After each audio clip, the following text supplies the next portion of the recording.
There are many theories about Malcador the Sigilite and the Emperor of Mankind, one that even suggests that they are one and the same being. So in this video, we'll look at why that is not the case, though there is some evidence for it, and I will be reading over the Black Library story, The Board is Set, which is quite revelatory on several levels. But it is also where the truth gets a little blurry and challenges what we know about Warhammer 40k and its lore. But as with most things that have to do with the Emperor, there is a lot more here than people are looking at. And yes, this is the story that proves that the Emperor and Malcador did in fact know of the existence of Omegon. And we'll go over that lore's implications at the end of the video, as it deserves its own separate discussion. I know my Alpha Legion brothers out there have been waiting, but I've been working in the shadows. So yes, the fate of the galaxy, the Emperor, the Sigilite, the Legions and the Primarchs, the Imperium, and humanity as a whole are all decided over a game of regicide. At least it wasn't Paradox Billiards, Vostroyan Roulette, 4th Dimensional Hypercube Chess Strip Poker. So, with all that blathering out of the way, strap into your power armor. You might want to think about bringing a relic shield for this one. It deals with many topics, though among them is the grim darkest topic of all, aging and relevance. The Board is Set by Gav Thorpe. The wolves will be here soon. Eirik Halferfess, Astrotelegraphica Exulta, frowned at Malcador's statement, his yellowed skin creasing like a discarded rag. We detect no approach of the route. Have you had word from Russ? I misspoke, said Malcador, bowing his head in apology as he leaned his staff against the broad battlement, crossed his arms and looked out across the vista of fortifications and warriors. I was referring to the Luna Wolves. You mean the Sons of Horus, said his companion, the co-head of the higher tower of the Adepta Astrotelepathica. That lacks any poetry. The astropath grunted and shrugged. You're right. The trader fleet is days, perhaps hours away from arrival, he said. They stood atop the pinnacle where Eirik and his cohort of soul-bound Psykers delved into the mysteries of the warp and rode the light of the Astronomicon to send and receive messages from distant worlds. Just as astronomers used to place their observatories on high points to escape the miasma of light pollution, so the astrotelepaths gathered in the high tower, far from the psychic shields that emanated from the Imperial dungeon in the heart of the Emperor's fortified domain. There is a cacophony that comes with them, continued Eirik. Stubble marked his chin and cheeks when usually he was meticulously clean-shaven. His green robe was a little disheveled also, telling a tale of tension, sleeplessness, and constant activity that was continued in the red rims of his eyes. At first we thought it was simply backwash, warp static. There are dozens of ships after all. Hundreds, Malcador quietly corrected. Thousands, perhaps. Indeed, Eirik coughed nervously, another recent tic he had developed, along with fingers fidgeting at his rope belt. Malcador absorbed it all without comment, but the strain of seeking the traders in the warp had taken a heavy toll on all of the warp scryers under the Sigilite's domain. But it was not warp wash.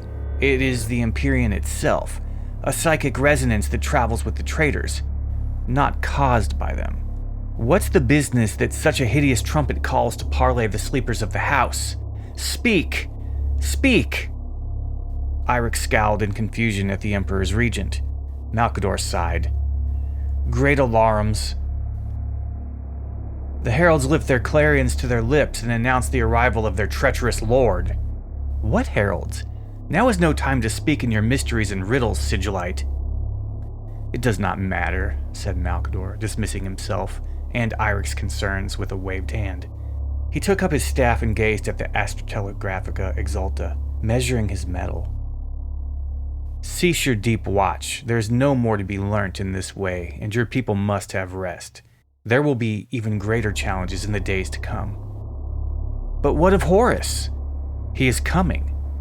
We can neither turn aside his course nor stall his arrival. Better to be strong to receive him in the right fashion, yes? Malcador turned and headed along the rampart back towards the tower. His next words were for himself. And when he arrives, there's not a living soul on Terra that will not know it.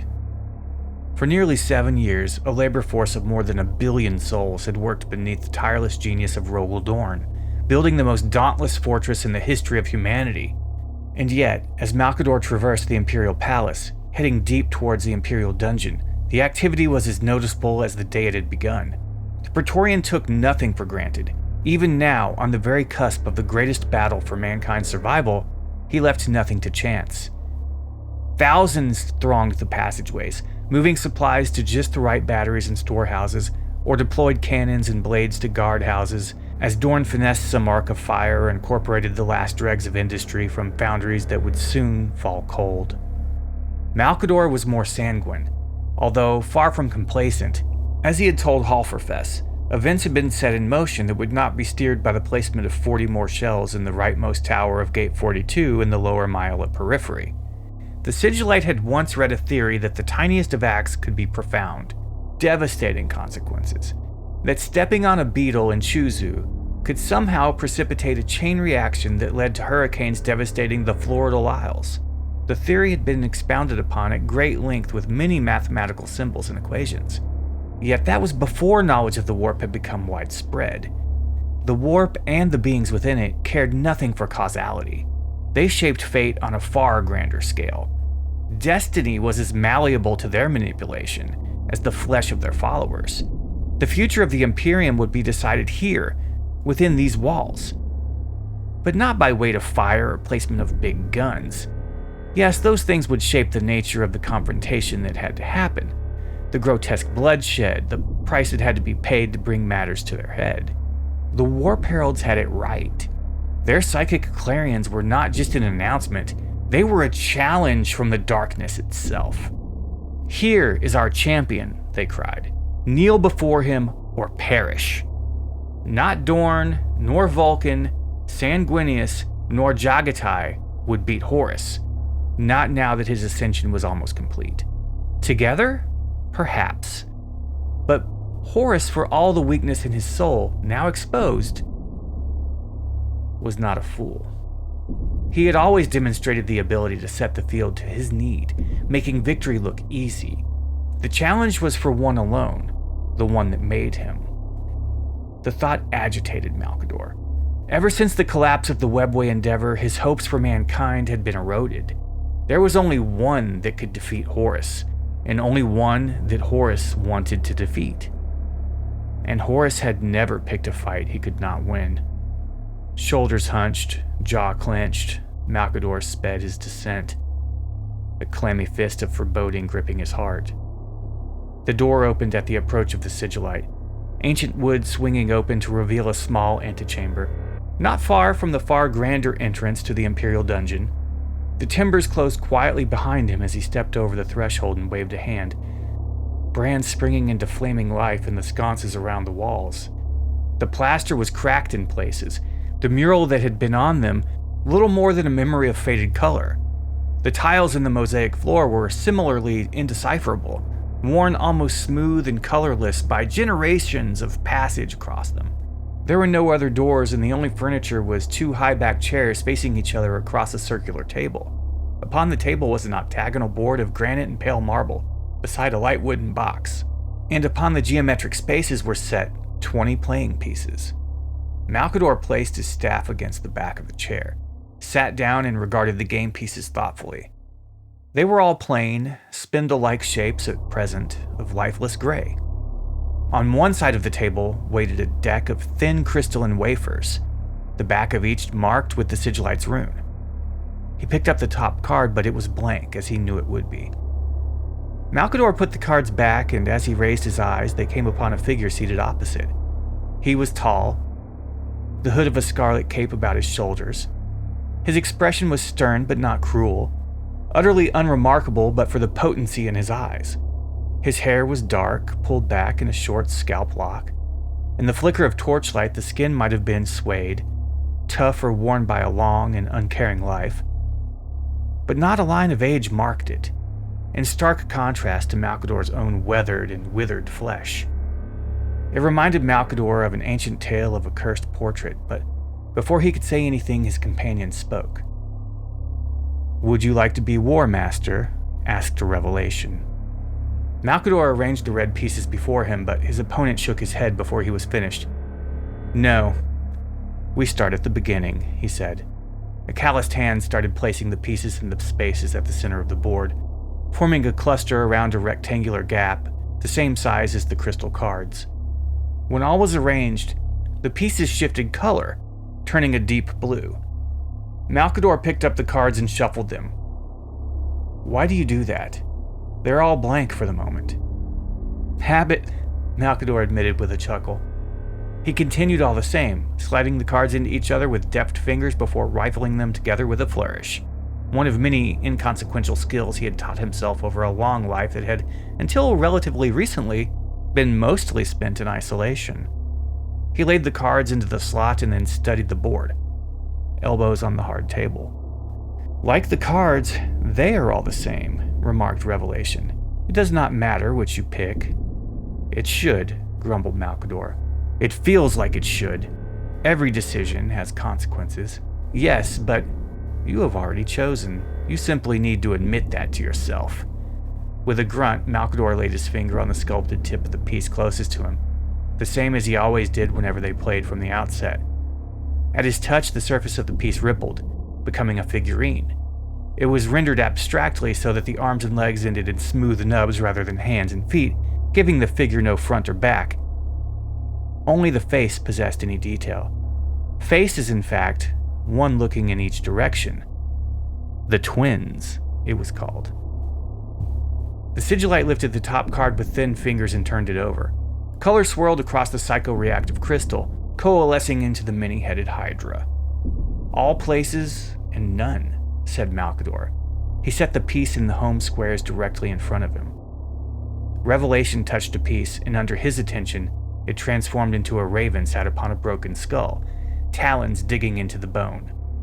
The revealed card turned black, and Revelation moved his piece to one side also. "The shadows conceal," he announced, with a grim expression. In Malcador's fingers, the next card was a glossy red like fresh blood. He set a piece in one corner where it became a warrior, scarred and down on one knee, the king of nothing. A hooded assassin, cloaked in tatters, and a card of a blindfolded specter. The blind darkness. "The hawk soars. Lord of the clouds. The chosen." They continued, activating each piece in turn, scattering them to their true starting positions as dictated by the cards. When all were arranged, 10 figurines each, the game began in earnest. Having adopted the part of War Master, Malcador's was the first to turn. He hesitated, fingers hovering over the piece that had become the Lord of Hearts, a noble figure clad in armor, held aloft on the shoulders of 2 companions. "What has occurred cannot be changed," he announced. "We have played it out 100 times. Humor me." "The traitors are on their way. They will be in the solar system before we finish. We do not have time." Revelation sat back, hands folded in his lap. "Then why did you come?" he asked. "Am I to be a distraction from your woes?" "I wish to find answers, as ever," said Malcador. "I seek your wisdom, your insight." "Why?" It was such an unexpected question that the Regent had no reply for a short while. He looked into the inscrutable expression of his lord and wondered if he already knew the answer. Revelation sat impassive, the embodiment of patience. Malcador swallowed hard, confession welling up inside. "I am afraid." He picked up the Lord of Hearts. The figure seemed so noble. "It does not start with that piece," said Revelation. "What is the cause of your fear?" This time the answer came swiftly and easily. "Failing you," said the Sigilite. "Not death?" "If I am dead, I am beyond regret. To live with failure would be a torment. Would it reassure you to know that if you fail to defeat Horus, your regret will be short-lived? One might even say, fleeting? An instant or an eternity makes no difference." "Play," insisted the Lord of Terra. Malcador replaced the Lord of Hearts and his fingers moved to the Chosen. He slid it next to the Lord of Hearts. He revealed a card, a golden haloed eye. "Awakening," muttered the Sigilite. Both pieces turned red as he set the card to one side. Revelation moved the Hydra back to the center and took a card. An ancient set of scales, in perfect balance. Division, he announced. The twins' piece became 2, each identical. Without hesitation, he set one before Malcador and the other in front of himself. The Sigilite tried to move the perfection to safety, represented by an immaculate-looking diamond, but Revelation played ambition, and a tiny but ugly flaw appeared in the depth of the gem. "You always cheat," said the Regent. "You controlled the cards, and I do not." "Do I?" Revelation did not seem amused. "Or does it simply seem that I do?" "They are attuned to you and you alone," said Malcador. "Who else would make them change?" "Perhaps it is because you only see them that way. It could be your interpretation that is repetitive. Or maybe the game is rigged against you, as you claim. If that were the case, why do you insist in playing me?" "Because you have never yet shown me the final play. You always end the game before a victor has been decided." Malcador cleared his throat. "We have run out of time. If you have a plan, it is now that you must reveal it." "What if I told you that I did not know how to win?" "You are more powerful than Horus, even now." "That is not what I said. Sometimes I play the game as War Master and you are the Emperor. It does not change the game." Frustrated, Malcador snatched up the perfection and used it to sweep aside the Iron General. The opposing piece tumbled, the head crowned with sunbeams rolling across the board. "Clumsy," said Revelation. He picked up the 2 transmorphic pieces and set them back in the wooden box beside the board. "Perhaps I will fix that later when I have some time." The Regent's card was the Great Tempest. In a flurry of moves, his pieces cut a line through his opponents, separating them into 3 enclaves. The Chosen, aided by grand visions, and the King of Nothing moved pincer-like on the uncrowned monarch, while the blind darkness pinned the double-edged blade into one corner of the board. Revelation removed the angel from harm's way, but Malcador played temptation upon it, sliding the card beneath the piece so that it was held in stasis. Several of Revelation's pieces were now surrounded, with only one avenue of escape. Malcador indicated an angle from Revelation's home spaces, where the invincible bastion was held in reserve, having been returned there in the opening turns. "I do not understand why you never play that move." The Regent pointed to a position behind the Lord of Hearts that would see his capital piece trapped against its own companions. "I shall indulge you, this time," said Revelation, as he moved the invincible bastion up to the Lord of Hearts. He nodded for Malcador to turn the next card. He took the sliver of crystal and turned it over. The face clouded, turned into a bluish green, and then resolved into the shape of a hydra. At the same time, both of the twins turned red, joining the War Master. Immediately, Malcador saw that he could move one of them into the space that had been occupied by the invincible bastion, forcing a capitulation. "Now you cheat on my behalf!" Malcador's indignity raised the briefest of smiles from Revelation. "Whatever made you think there was only one Hydra card?" He picked up the next 4 and fanned them towards the Regent, each of them showing the same design of the many-headed dragon. Before Malcador could make the move, Revelation quickly reset the board to its previous layout. "But that is not my play," he declared, slipping the shadow from where it was being encircled. "You have abandoned the anvil," pointed out Malcador, gesturing to the lone figure left amid a handful of his pieces. "Yes, but you know what happens next." With a sigh, Malcador played the only move available to him, bringing the blind darkness back into play to remove the anvil. He took the piece off the table as Revelation flipped over the next crystalline wafer, showing the return. Revelation reached into the game box, a box Malcador knew to be empty, and placed a fresh anvil piece on the board. Eyes fixed on the Sigilite, Revelation slipped the return back into the deck and, contrary to his earlier barb, shuffled the pack. Sighing again, Malcador considered his next move as if Revelation would leave him any choice. The game continued as it had done each time before. Malcador tried to vary the course of his moves, to capture pieces previously denied him, but a turn of a card or a cunning play by Revelation always set the pieces back into the positions they had occupied many times previously. Revelation tried to push the library into Malcador's home squares, forcing him to play Misdirection and Falling Blade together. temporarily taking control of the hungering wolf to intercept the move. On the other side of the board, the angel, uncrowned monarch, and double-edged blade routed the Chosen and the King of Nothing. Some delaying moves by Revelation with the blind darkness caused temporary havoc until the piece was captured. In the meantime, the center of the board had been all but swept clear of pieces and cards. Only the shadow roamed free, its power much curtailed with the attachment of doubt shortly after its escape from the early offensive. Occasionally it seemed as though Revelation played to lose, his positioning making him vulnerable for a short time before it was revealed that, move by move, Malcador became encircled, until he had no option left but to attack directly, initiating the second phase of the game. There was no choice but to act aggressively now, though the War Master held the numerical and positional advantage. Revelation had a hand of cards as yet unplayed. Malcador's current draw were all spent save one. He laid it down on the Lord of the Clouds. Malcador blinked and checked the card again. It was different from their previous games, depicting not the defiance of the wall, but a maggot eating its way out of a stylized heart. Corruption, the word came to him unbidden, and he said it quietly, unsure what to think. He looked up, realizing that for some time, hours perhaps, he had been focused wholly on the board. Revelation studied the pieces where before he had been casual, offhand almost, going through the motions, thought Malcador, indulging me.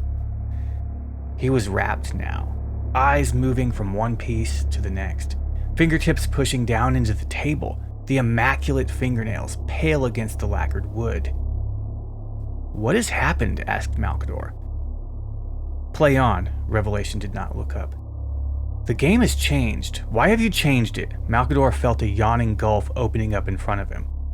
It was for answers that he had come, but suddenly he was wary of that knowledge. In truth, he had expected everything that had passed so far.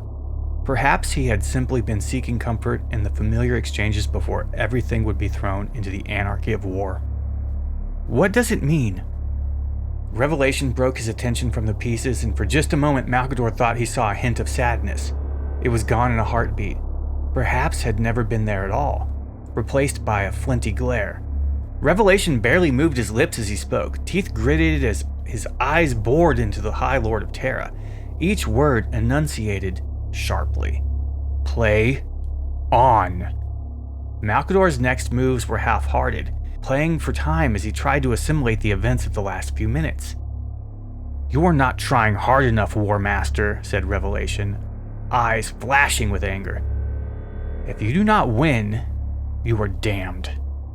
The Regent paled, not sure whether his master referred to him literally or in his adopted role. He was never sure how much Revelation really knew or had known of the events that had spiraled since Horus had stepped from the path of loyalty.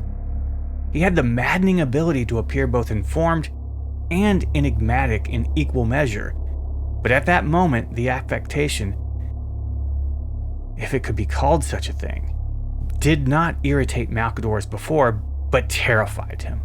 His gut shriveled at the notion that Revelation was moving into uncharted waters, as ignorant of the outcome as the rest of them. He had thought the game would be a way for the embattled Emperor to impart his plan for the defense of Terra, and ultimately, the defeat of Horus. It had not been the first time Malcador had received guidance through the cards, allowing his master to contact him whilst remaining focused on his task upon the Golden Throne. Now the Regent watched the immortal ruler of humanity intently studying each move and realized that the game might well be the means by which Revelation would devise his strategy. As War Master, he had to test Revelation's thinking every bit as much as Horus would challenge it in real life. If he did not... "I cannot do this," he said, straightening as he pulled his hands back from the board. "What would you give for me?" asked Revelation, once more laying his hands on his lap, his attention focused on the Sigilite. "My life." "You've already given that." "My death, if you wish to be pedantic." "What of your soul?" "You say that no such thing exists." "We're short on time. Allow me a little metaphysical shorthand.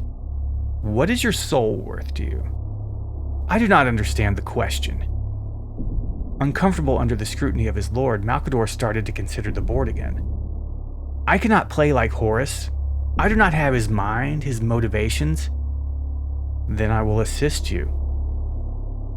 Revelation reached into the box, and his fingers reappeared holding a new piece, one never seen before. It was shaped like a jester of the most ancient days, complete with gormless expression. Real, tiny cap bells tinkled as Revelation shook it. This is you, Malcador, the fool. I have used you for millennia to suit my own purposes, and before the end, I will discard you without a second thought. I know what you're doing, said Malcador. You think to make me angry, like Horus. You exist only to further my ambitions, a callous, on the toe of history, and nothing more, said Revelation, not making the slightest sign that he had even listened to what Malcador had said. You are just an invisible, nondescript foundation stone in the edifice that will be my undying glory. I have lied to you from the very first moment, and all that you believe of me, of the universe and mankind's part in it, is fiction.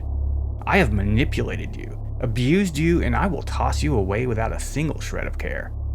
One of my legionaries has more consideration for a bolt that he fires than I do for you, Malcador. Swallowing hard, the regent reminded himself of what he had just said, that Revelation was trying to elicit an emotional response. And yet when he looked into the gaze of Revelation, he saw only implacable, unflinching truth. He had never harbored dreams of glory or even ambitions of temporal power. But Malcador had believed himself valuable. He had taken strength from being counselor and advisor to the greatest intellect the human species had ever created. An aid to the most gifted psychic being ever born. Companion to an immortal who had lived 1,000 lifetimes? I see that you are starting to understand. A hint of a sneer marred Revelation's expression. He gestured towards the pieces set between them. My sons were taken from me, whispered to during transit, to set dark thoughts in their minds, temptations, lies, propaganda. Tell me, Malcador the Sigilite, how many times have you resisted the efforts of our enemy's lures? The regent did not answer, for the dark gods had never attempted to sway him. They had occasionally and very recently sought his death, but that was not a distinction he uniquely held. A brutal, short bark of a laugh made him flinch. You thought yourself too loyal. Your faith in me unshakable. They do not try to recruit you because you have nothing to offer them. I have created much for you in your name, said Malcador in a wavering tone, searching for clarity. There would be no Imperium without my efforts. In my name. Never had 3 words sounded so scornful. You're a master of tax collectors and clerks. No Imperium without you. No Malcador without the Imperium, you mean. What justification were there to be to keep you around without your countless army of bureaucrats to sustain you? Even my remembrancers, poets and pict takers contributed more to the Great Crusade than you did. He felt a tear roll down his cheek, his whole body quivering with shame. Malcador looked at Revelation with silent pleading and was rewarded with a contemptuous sigh. Some call you my left hand.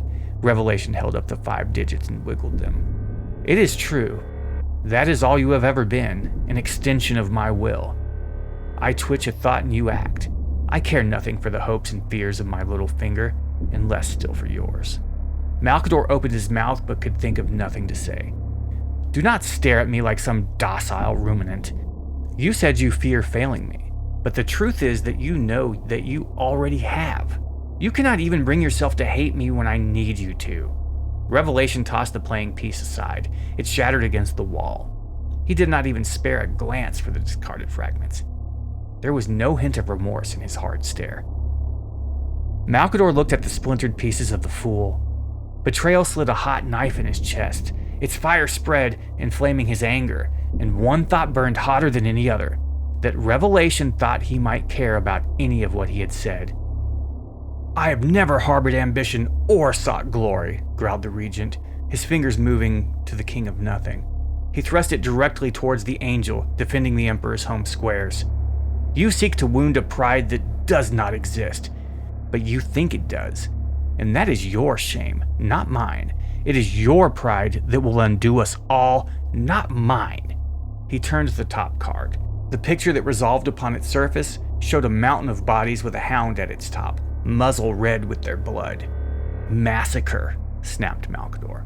With all semblance of empathy stripped away, Malcador's next moves were swift and direct, happily pairing off his own pieces against Revelation's, sacrificing them if need be. As much as the Regent pushed hard, Revelation dissembled, robbing him of control of his own figurines, diverting them from their planned courses, and even matching them against each other with a timely play of internecine feud.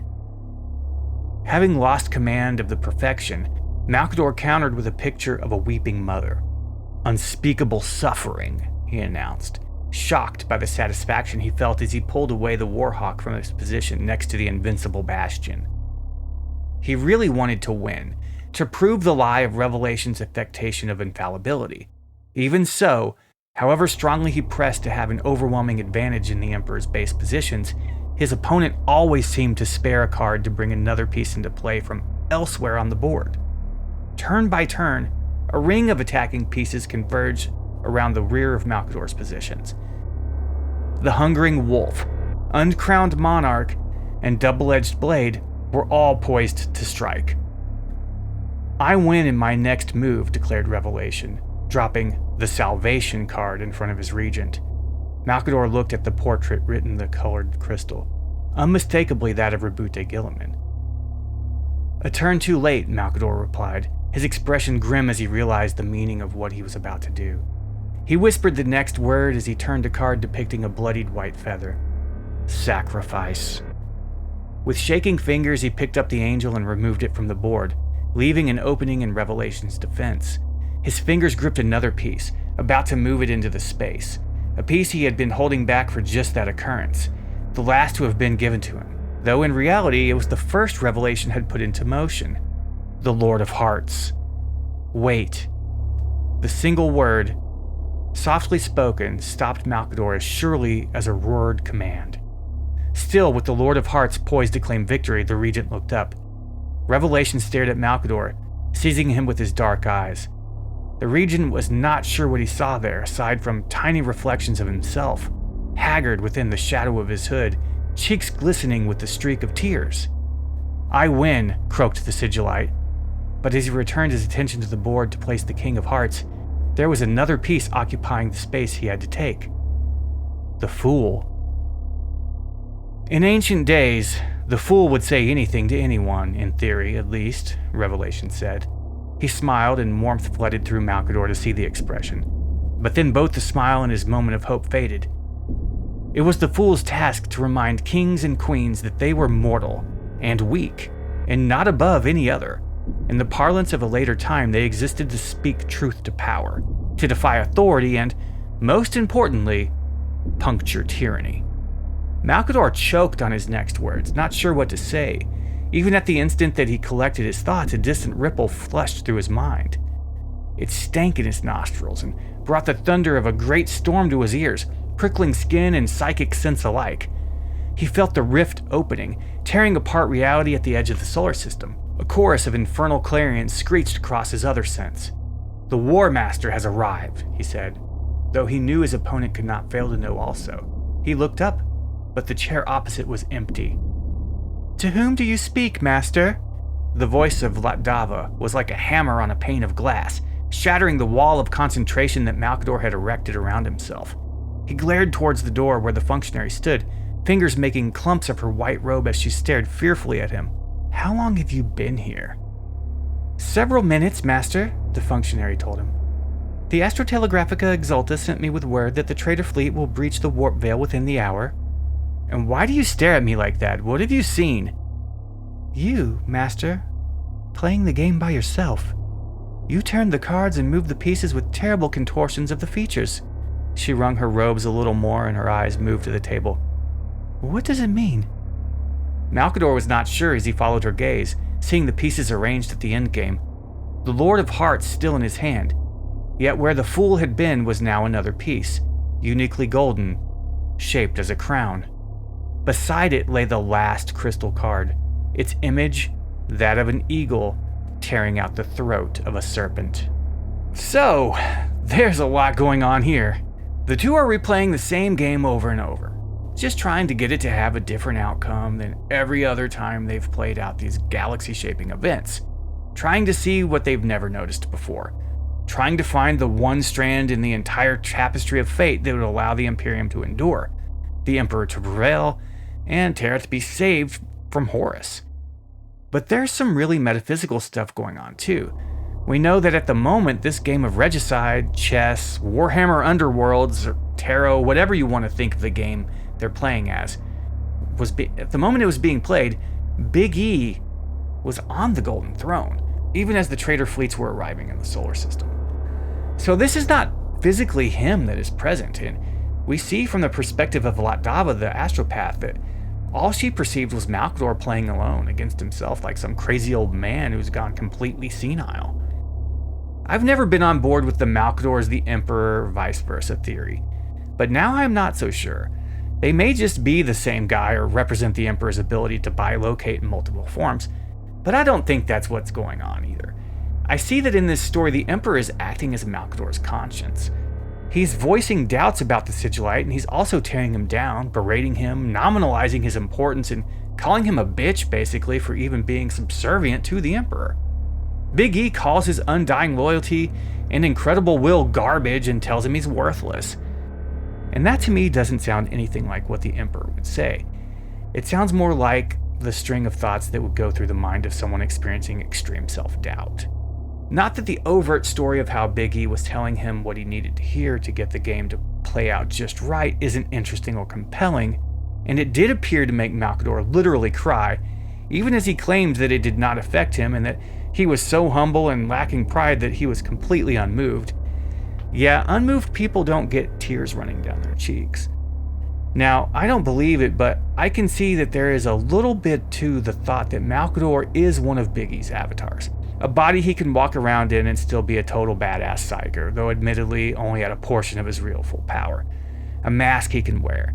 And there is precedent set for this type of thing, as we know Alfarius can appear to anyone however he wants to appear, and possibly even as more individuals than just a singular being. But I honestly think there's something much more mundane and straightforward going on here. After all the millennia, after all the isolation he's been affected by, after serving as the confidant of the greatest man to ever live, he's reached his limit. He's spent. Which is one of the themes riding just under the surface of this story. Malcador has had enough stress in his life now. He's lived long enough. He's seen his sons, as he calls the Primarchs, turn against him and the Emperor. He's cracked, going senile, which is so grimdark to be a perpetual and also losing one's sanity. Just awesome to think about in magnitude. I do think he was telepathically communicating with the Emperor, even as Big E sat the throne. And I do think he was able to see him and they were really communicating on some level, but the real grim darkness seeps in when we look at how Big E let Malcador know he was just going to use him up and throw him away without a second thought, and that he never meant anything to him. Did the Emperor really mean that? Was he just trying to get the proper reaction out of the Sigilite? Or was it all in Malcador's head, a manifestation of his own self-doubt? I can see another option as well, as the Hydra has 3 heads. I'm joking. This isn't one of my Alpha Legion videos. But yes, there's also the option that this game was all Malcador trying to deal with the horror that was to come, and the stress of it, of knowing his ultimate fate isn't going to be good at all, as he and Big E are prescient and can see the multiple strands of fate that make up the possible futures. But he's doing it all alone, and having a senior moment, just reenacting and going through the motions of something he's done 1,000 times before. He's literally played all those games with Big E and never got the full game plan when it comes to the end game, because he has to be kept unaware that the Emperor is going to sacrifice him as part of the unexpected chain of events that have to occur to beat Horus. No, I doubt that. I feel it has more to do with the Emperor and the Dark King, with Big E hiding his true nature from Malcador, who seems to be unaware that is what is happening and wants to remain blissfully unaware, at least until he's suffering infinitely on the throne. This story is deep, and like a lot of Gav Thorpe's work, it seems to be one that can be interpreted in many different ways. It has layers to it, but nothing is really concrete. I get the feeling that Malcador was a bit embarrassed when he was found playing alone with his toys, crying alone in his room. The Imperium is crumbling, Horus is arriving, his own life is coming to its inevitable, horrific end, his immortality gone. Having a senior moment, reliving his childhood in miniature wargaming, cheeks still stained with tears, and he's recovering from his little freak out about how he isn't good enough. It all checks out. He's reverted to what he knows, second-guessing everything and in a very childlike state when his subordinate is like, "Yo, you okay?" The thing is, he's not. Now, however you want to interpret this one, it is certainly true that more than one of these paths can be occurring at once. It's even suggested in the story that Malcador and Big E are playing with literal realities each time they play this game of regicide, and each time Horus wins, they shift into an entirely new and different parallel universe / reality with the plan on staying when they get to the one the Emperor wins in. And there does only seem to be one. In all the infinite realities, there's just the one chain of events that leads to the Emperor's victory over Horus. And that includes Malcador's own horrific death, which has to... it's gotta suck to permanently die when you're a perpetual, honestly. That's even worse than just a regular person dying, in my opinion. But it also is the one reality where the Dark King manifests not through Horus Lupercal, but the Emperor of Mankind. Malcador's tears are coming from a place of great loss, not of humiliation. He's as humble as he says he is. Trust a man when they tell you who they are, it is said, and possibly also of a place of senility. This story left me with a lot of questions and a lot of thoughts about the mental state of the Sigilite. I also think that it must take a huge toll on a person mentally to be so powerfully psychic, and also to be telepathically connected to the Emperor. That's probably one of the darkest things in Warhammer 40k lore, if we're being honest. Imagine how dark the mind of the Dark King is. Do I buy into the notion that Malcador and the Emperor are one being? No, I do not. I do think it is interesting that the term Emperor of Mankind was never used in the story. He was called Revelation nearly every time he was mentioned. One of my favorite titles of the Emperor, by the way, but I do think that people get worked up about how this story plays out and what the implications are. I think it is a simpler thing than most people want to accept, which is itself a revelation. Malcador is like anyone else. He's in denial. He, of all people, has seen the dark truth, the grim darkness of the far future that is coming, and he's broken, though he still has a duty before him. So I think the real question is this: is the Emperor the ultimate total asshole that he appeared to be in this story? And remember, this is before he casts off his compassion. Is it possible that this is all on several levels and Malcador's self-doubt is just what Big E says to him, as that is what is needed to push the game in the right direction? Sure, they share a telepathic link. Though it does seem that it is the case that Big E can read every one of Malcador's thoughts, and isn't sharing all of his own. And this is what I love and hate about Gav Thorpe's stories. I'm a fan of things that work on multiple levels. But now, let's talk about Omegon. So the twin Primarchs of the 20th Legion are pivotal in everything, and this is why Dorn was not dispatched to Istvan himself, and also why the Emperor knew that he was sending the Loyalist legions to their doom, though it was the only possible play.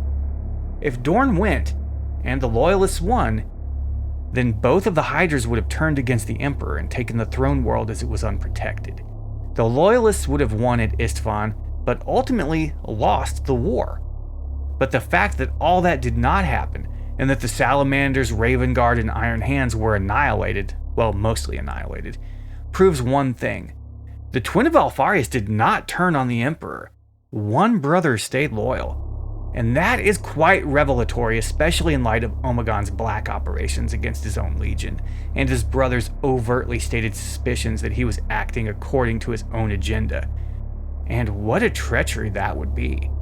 Omegon is probably the greatest hero of the Imperium that nobody realizes is loyal. Beyond Cypher, or even the Lion, or any of the Fallen, Omegon has been playing the longest game of all. And I'd say that since he took his brother's name, and since they were identical in all ways save mind and conscience, he is indeed now Alfarius for all intents and purposes.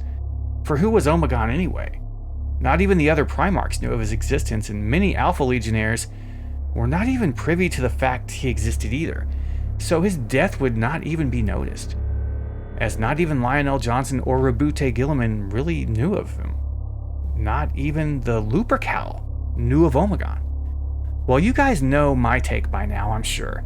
Omegon became Alfarius the moment Alfarius died, and has been helping the Imperium behind the scenes for millennia, eventually finding his way into the retinue of Lord Inquisitor Gregor Eisenhorn, and going by the moniker Death Row, which is just a fun name as it's not just implying he's an OG, but he's West Coast.